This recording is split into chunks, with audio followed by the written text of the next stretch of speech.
走进早八的课堂，一道奇怪的喇叭声突然响起。本节课为音乐鉴赏课，请遵循以下规则：一，请勿大声喧哗，否则会被当场清除；二，下课之前请勿离开声乐教室范围；三，下面喇叭将持续播放不同的歌曲，请严格按歌词内容行事；四，每句歌词内容结束后有3分钟休息时间；五，本堂课程共计需要鉴赏8首歌曲，请尽量活下去，待8首歌全部鉴赏完毕，你们方能下课离开教室。1分钟之后，喇叭正式开始播放歌曲，请各位做好准备。听完喇叭通报的全部内容，我忍住一肚子疑惑，看向身旁的2个室友。你们知道这是怎么回事吗？轻轻深吸了一口气，声调压得很低，好像生怕被人听到。小点声，不管这些规则是真是假，但根据看电影的经验，这时候应该会有愣头青站出来替大家试验一下。什么？我和小美的目光全都齐刷刷地看向青青，这时一声尖锐的嘶吼打断了我们的谈话。教室里一个愤怒的学霸大声呵斥道：在学校里面能不能不要搞这种恶作剧？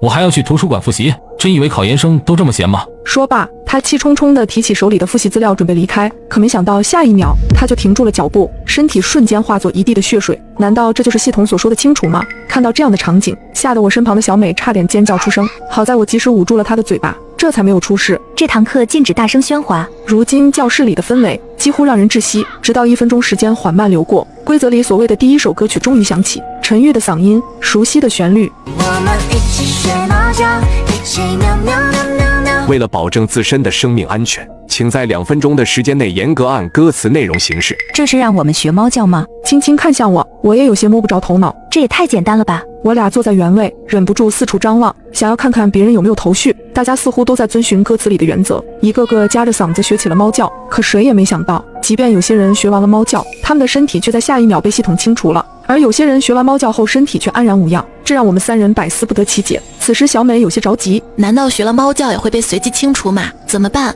我们到底学不学猫叫？眼看倒计时快要结束，我在嘴边不停地重复念叨着歌词：一起学猫叫，一起喵喵喵，一起学猫叫。等等，我知道了。关键时刻，青青站了出来。广播中说过，规则就藏在歌词之中。如果将刚刚的歌词拆解，那前半句的规则是让我们学猫叫，而后半句的规则则是猫叫的词数。小美闻言立刻反应了过来，后半句有5个喵，难道说意思是让我们学5声猫叫？是的，多了或者少了都不可以。原来如此，怪不得刚刚那些学了猫叫的人也会被清除，这其实是因为他们学猫叫的次数不对。弄清规则之后，随后我们3人立刻学起了猫叫，每个人叫声不多不少，正好是5次。伴随着倒计时的结束，刺耳的喇叭声再次响起。第1条规则结束，淘汰人数16人，剩余存活人数35人。下面你们有3分钟的休息时间。谁也没想到，仅仅是第1条规则就淘汰了16人，教室的每个人都变得沉默不语。沉寂的3分钟之后，第2首歌响起。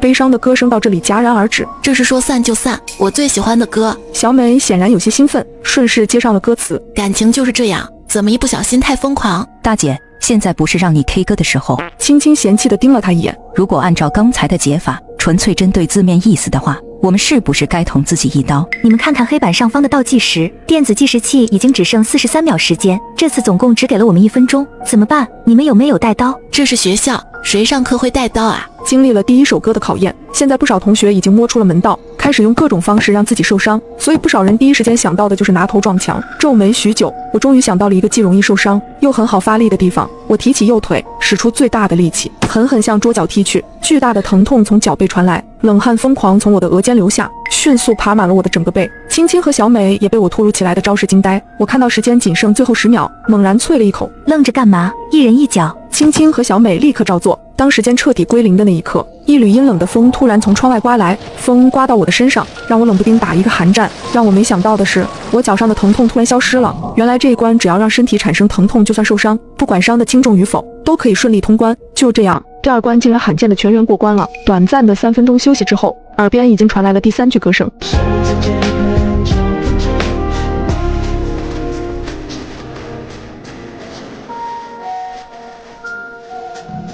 这首歌叫夜曲，还没等我开始分析歌词，教室的灯便悄然熄灭，四下陷入一片漆黑，伸手难见五指，能见度几乎为零。一道钢琴声不知从何处开始响起，非常优美，又让人摸不着头脑。黑暗之中，有人摸到我的身边，这是什么意思？听他的声音，我分辨出这是青青。我抿着嘴，仔细回想着这次考验的关键词：夜曲、黑暗、钢琴、键盘，这都是什么跟什么？怎么看都没什么有用的关联。2分钟之后，钢琴演奏结束，黑暗之中传来一声凄惨的呜咽。小美凑到我们身边，轻轻呢喃：“嘎了一个。”青青恍然大悟：“我知道了，每一次演奏结束都会嘎掉一个人，这恐怕是一种循环，只有打破它才能结束。”话音刚落，琴声再度响起，婉转悠扬，却又尖锐刺耳。要想打破琴声的循环，我们首先需要找到琴声到底在哪里。于是我们3人竖起耳朵，想要听出琴声的方向。我试了试朝不同的方向走动，但不管走到教室的哪个角落，听到的音量几乎都一样。一番尝试之后，我忍不住说出我的观察：这琴声给人的感觉好像并不在任何一个方向，而是四面八方。就在我们寻找琴声的时间里，乐曲已经不知不觉又走完了第2遍、第3遍。黑色的世界里不断传来凄厉的惨叫，音乐教室里陷入了极度恐慌的氛围。视力最好的小美扫遍了整间教室，也一筹莫展。冥思苦想之后，我把目光放回了歌词本身。手在键盘敲很轻，我给的思念很小心，你埋葬的地方叫幽冥。我不禁乍然一愣，拍了拍青青的肩膀，会不会琴声的位置就藏在歌词里？青青听完顿时恍然大悟，幽冥。与此同时，周遭的乐曲再次响了起来。青青思考片刻，立马说出了他的想法：幽冥最经典的释义应该是指向地下，这也是我们肉眼没法观察的地方，所以能不能想办法把地面挖开？没有人上课会带铲子的，而且就算带了铲子，等你挖开水泥地，估计这里已经没一个活人了。我猜测，当音乐教室出现这样诡异的规则时，这间教室就已经不是一个用物理常识来衡量的地带了。于是青青弯下腰，一只手毫不犹豫地向地面戳去。青青的手不仅没有被水泥撞断筋骨，反而穿过地板，摸到了地面之下的地带。没摸出多远，就摸到一只纤细的手臂。青青死死将它拽住，往地面的方向扯动。而就在这时，教室里的音乐停了。几秒之后，教室的灯光重新亮起，我们成功通关了。原来这一关的诀窍就藏在地下。第3条规则结束，淘汰人数10人，剩余存活人数25人。短暂的3分钟休息过后，第4首歌的曲调已经从喇叭里弥漫而出。我走咱就走啊，你有我有全都有啊。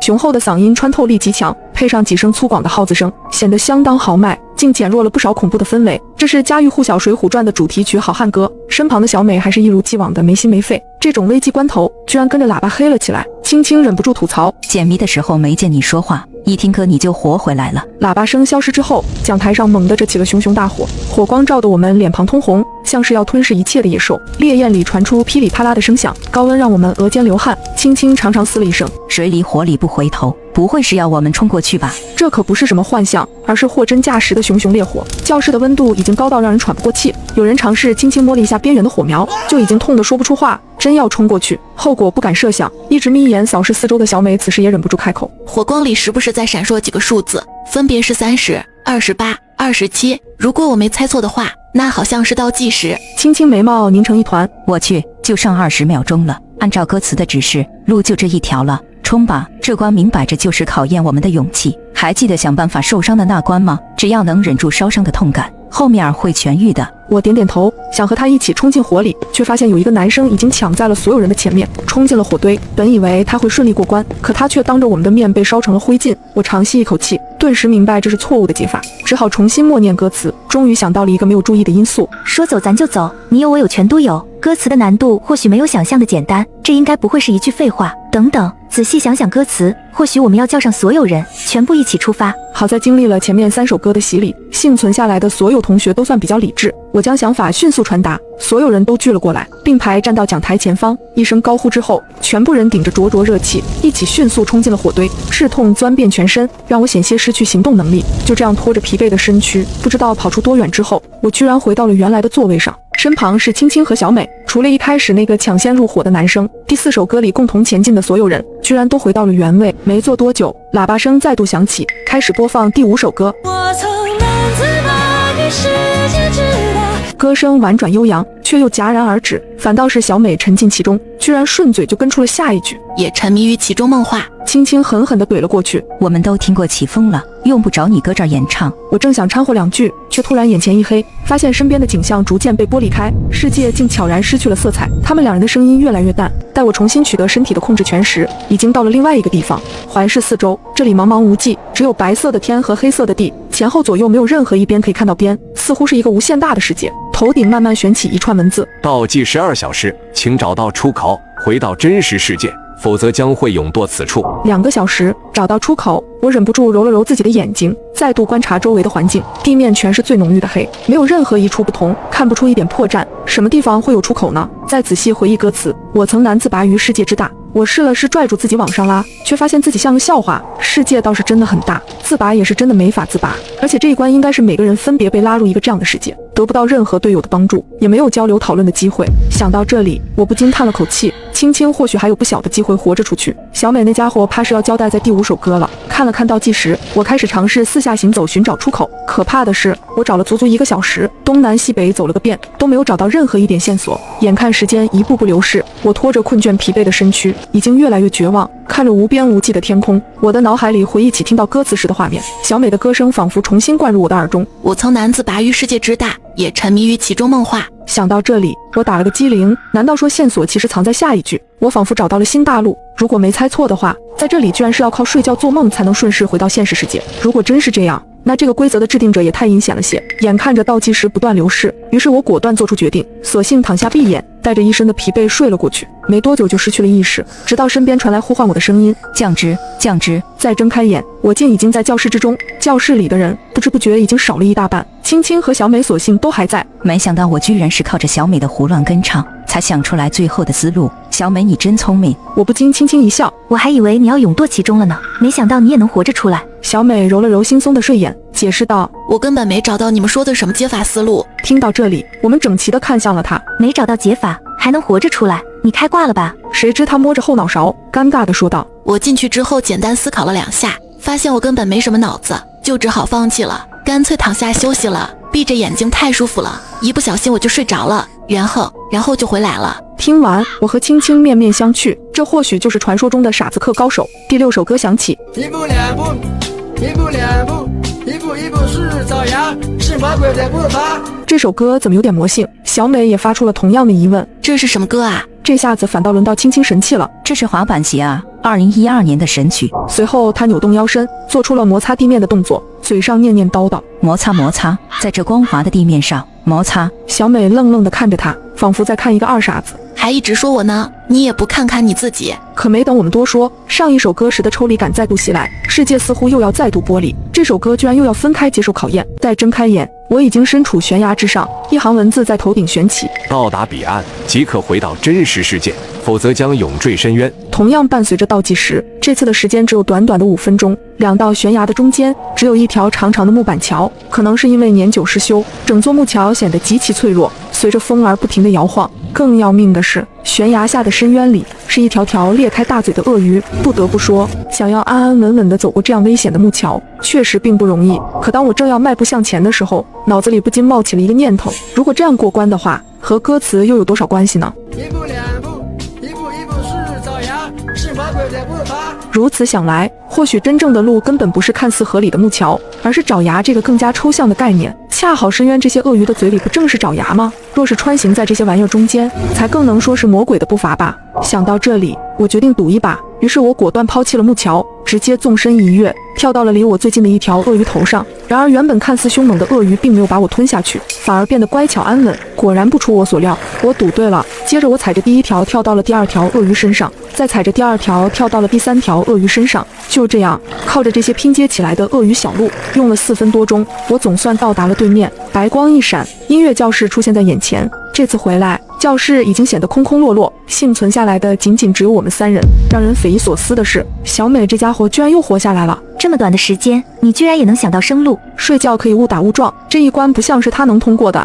小美挠挠头，我也没想到啊，我打算按着歌词先走1步再走2步，以这样的方式走过独木桥，但我失误了。还没走上独木桥就掉下去了。我掉到了一张可怕的鳄鱼上，没想到它居然一动不动，于是我就踩着这些鳄鱼跳到了对面。青青皱着眉头，一脸的不可思议。合着姐妹，你属性没加到智商上，全加的是幸运值吧？简单讨论了上一首歌的经验之后，我忍不住给他们加油打气。已经走过6首歌了，只要再通过最后2首就能活着出去了，一定不要松懈啊！与此同时，喇叭声再度响起，熟悉的旋律传出。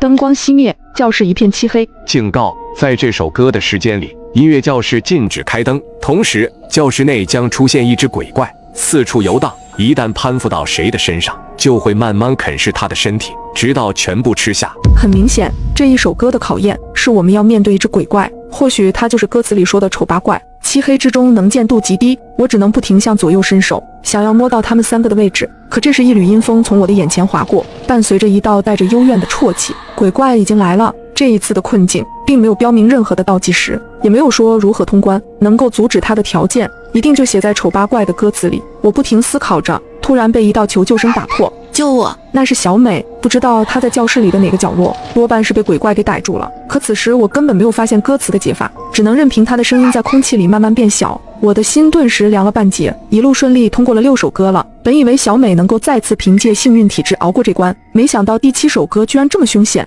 几乎没做出什么像样的抵抗，就已经折损了一个人。我悄悄挪动脚步，往靠墙的位置再缩近了些，不断思考着那段歌词的内容。丑八怪应该是象征着鬼怪的身份，能否别把灯打开，则是呼应着拒绝任何光源的前提规则。我要的爱，难道说解法就是给他爱？在我思索的时候，鬼怪也并没有闲着，居然没2分钟的功夫就又找上了新的目标。我听到了轻轻的喊叫，这鬼怪就像安装了一个 GPS 一样，找人的速度越来越快了，估计下面就会轮到我了。给他爱，给他爱，心里默念着这个唯一的线索，我感到一阵焦急，回想起青青各种极致的画面，我想他肯定也对歌词进行过分析，也能得出和我类似的结论。他肯定有做过类似的尝试，但是他还是死了。歌词里一定有被忽视的地方，会是什么呢？舞台。就在这时，一只湿漉漉的手悄然搭到了我的肩上，没等我反应过来，鬼怪已经悄悄攀到了我的身上。我一边挣扎一边思考，整个音乐教室也只有讲台的位置算得上是舞台，于是我立马扛着它，用尽全身力气，一步一步挪向讲台的位置，然后我紧紧抱住了这个鬼怪，试图给他爱。不一会的功夫，教室里的灯光再度亮了，第7首歌终于过去了。而本来热闹的教室，如今只剩下我一个人，我心里很不是滋味。默默坐了几分钟后，我等来了最后1首歌。让我将你心儿摘下，试着将它慢慢融化。这无疑是一首经典的歌曲，而只看字面意思，含义似乎非常明确，让我把自己的心摘下来，慢慢融化。这是在开什么玩笑？没过多久，一个戴着金丝眼镜的男人出现在我的面前，冲我礼貌地微笑了一下。你好，我是本堂音乐课的老师，很高兴在最后1首歌的时间里遇到你。我浑身痛得不行，根本没心思搭理他的问号，更何况恐怕制定规则的罪魁祸首就是他本人了。他见我不答话，只是静静地走到我的身边，轻轻伸手，修长的指甲慢慢刺进了我的胸膛。让我将你心儿摘下，试着将它慢慢融化。不过几秒的功夫，我失去了所有意识，模模糊糊中，我见到他偷走了我的心脏。在一个百无聊赖的夜晚，男友小白突然给我打来电话。酱汁，这是真的，这个游戏真的有效果，它定会让你大吃一惊。我有点诧异，所以说它真的能让你的倒影消失？是的，真的很有趣，你试一试吗？可以把它当做这无聊夜晚打发时间的一种方式。在男友的不断怂恿下，我的好奇心也开始跃跃欲试。好吧，那我该怎么做？10分钟过后，我站在了浴室的镜子前，关掉灯，点燃一根蜡烛，将其放置在水槽周围的柜台上，然后询问男友：接下来我要做什么？现在拿起蜡烛，把它靠近你的胸口，看着镜子。于是我右手拿起蜡烛，左手拿着手机，看到手机里的男友正和我做着相同的动作。现在开始微笑，对着镜子微笑。接着我将蜡烛靠近我的下巴，尴尬了几秒之后，我的嘴唇张开，挤出了一个勉强的笑容。此时我能够听到外面北风呼啸，树枝不停地刮擦着我的窗户，这令我的内心不禁颤抖起来。但更为重要的是，我能够看到镜子中映出我脸的轮廓，他对着我咧着嘴微笑。我去，什么情况？我分明看到倒影中的眼睛调皮地转向一边，可我却站在这里一动未动。我的倒影竟然独自行动了，这让我瞬间感到脊背发凉，总感觉有人在黑暗中监视着我。我赶忙闭上眼睛，嘴里不停地念叨着：假的，都是假的，一切都是大脑产生的幻觉。等我的呼吸逐渐平稳下来，我睁开眼，瞧了一眼镜子，我的笑容瞬间消失了，但是镜子中的倒影却死死地盯着我，嘴唇依旧扭曲着微笑。这到底怎么回事？小白，到底发生了什么？快看，它有效了！赶紧停止，小白，赶紧停止这个游戏！可是我不知道该怎么停止这个。情急之下，我赶紧放下蜡烛，迅速把浴室的灯打开。当房间被照亮时，我这才稍稍松了一口气。可看向镜子时，我有些傻眼。小白，真的起作用了，我的倒影消失了，现在镜子里什么也没有。哈哈，我就说这真的有效，别担心，明天一早你的倒影就会回来。可是我仍然能在手机屏幕上看到我的倒影，这东西只适用于镜子吗？我不知道，但我不这样认为。可是，啊！